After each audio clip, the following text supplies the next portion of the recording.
Hey everyone, it's Eric, and I'm on a roll right now. This is the third video in a row that I've went ahead and recorded.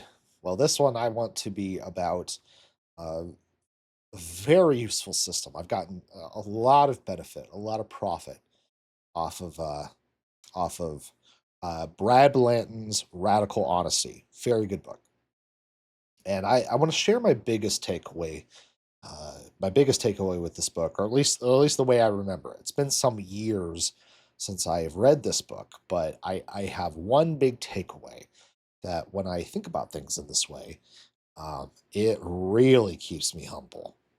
It really makes me it really forces me to get out of myself, uh, or be aware of myself, I should say.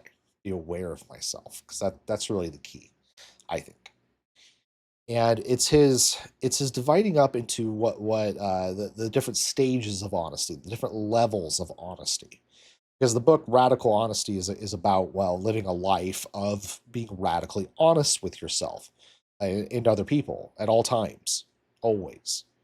And I think this is I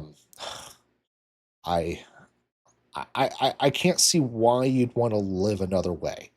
Well, I mean, I know why you'd want to live another way because you want to protect yourself. That's why.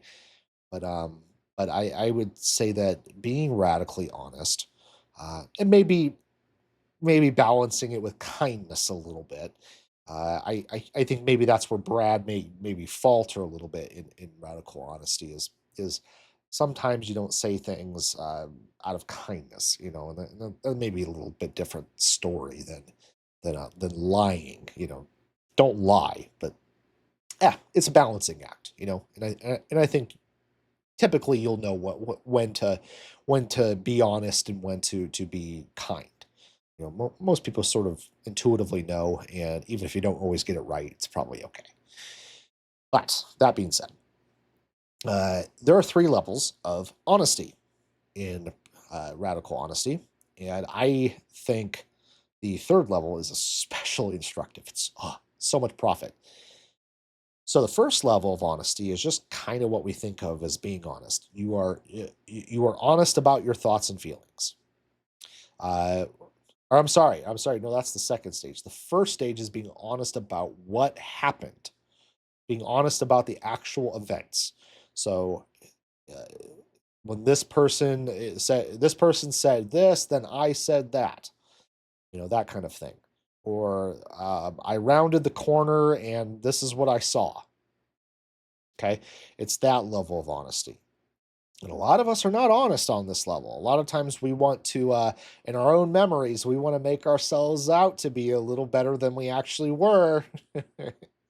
This is very common when we go and tell the story. We're not always honest about what we said or how we said it. And because if we were honest, we might have to admit that the other person had a good reason for acting the way that they did. Happens all the time. Well, the first level of being honest is just being honest about what actually happened, what you actually said, what they actually said. Uh, and if you do that, then there can be a lot of humility already in that first level. It's good practice. Second level is being honest about what you think and what you feel. This one's a little harder. It's a little deeper because we're not always honest about what we think and what we feel. Now, no, I said sometimes this level probably especially comes into conflict with kindness at times, and that could be a little bit of a balancing act. I don't think there's ever reason that you have to just outright lie to people to tell a falsehood about what you think or what you feel. But sometimes there are ways to be kind about it, soften the blow, or maybe just not say anything. You're not always obligated.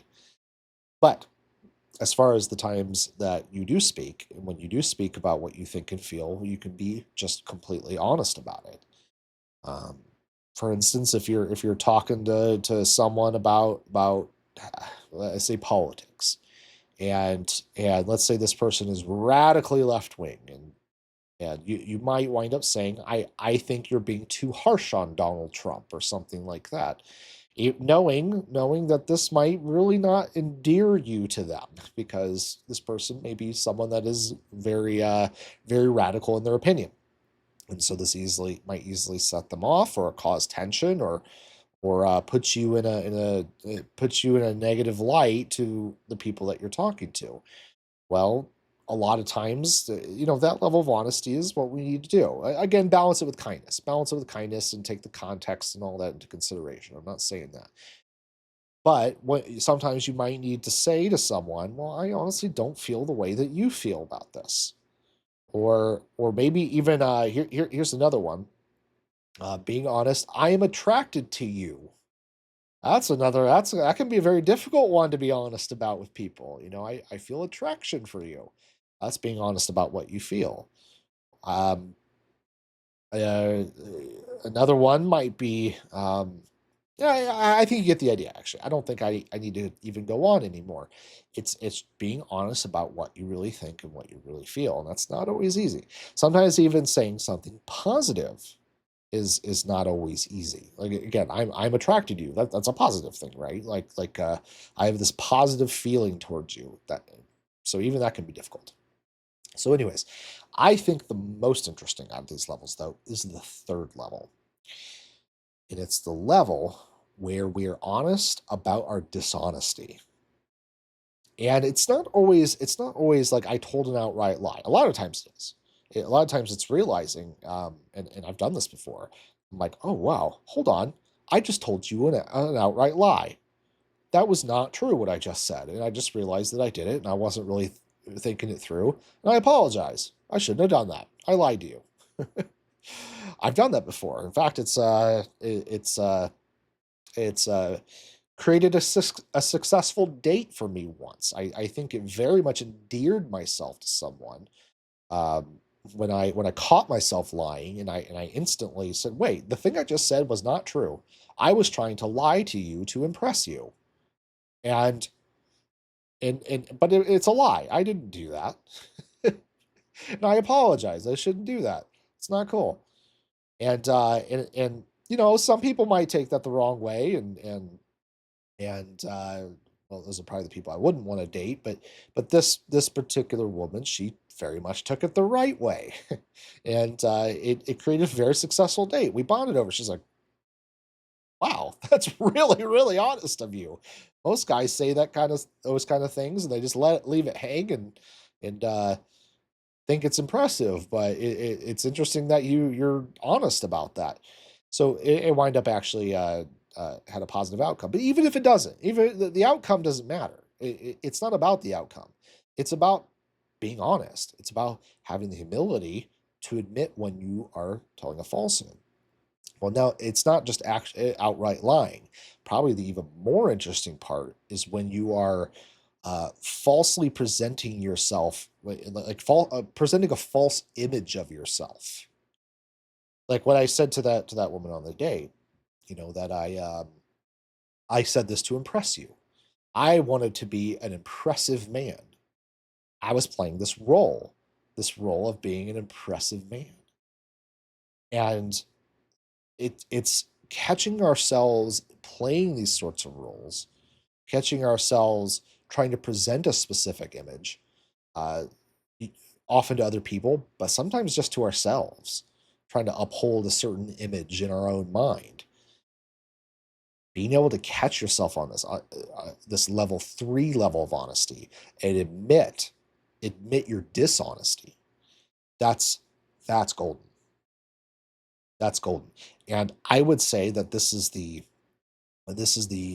central practice, in a sense, of most spirituality, is catching ourselves in this way, is seeing the dishonesty, seeing the self that we're trying to build, the image that we're trying to build, be just becoming aware of it, going, oh, well, that's not honest.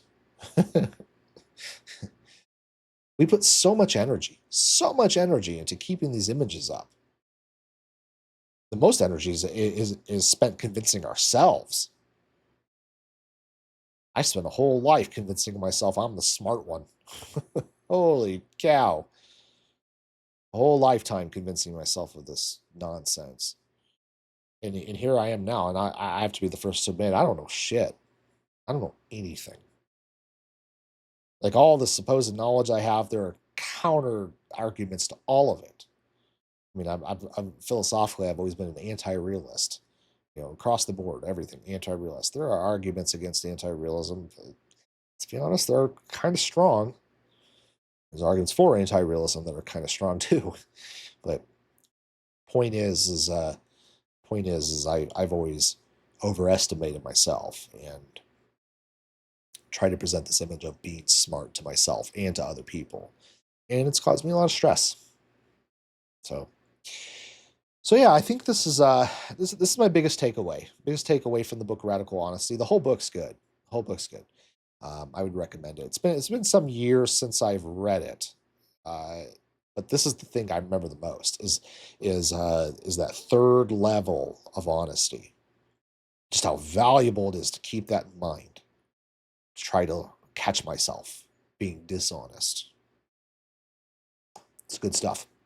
So, so yeah, if you enjoy this, if you found this video valuable, I like it when you like it. I like it when you subscribe to it. So like and subscribe, leave comments. Have you read Radical Honesty? If not, do you see the point? Do you see the point of why? Do you see the value in that third level, particularly of honesty? I mean, all the levels I think are valuable because they force a certain humility on us. But that third level, do you see why it's particularly valuable? Let me know. All right, yeah, like and subscribe. Thanks for joining me. This is Eric. See you later.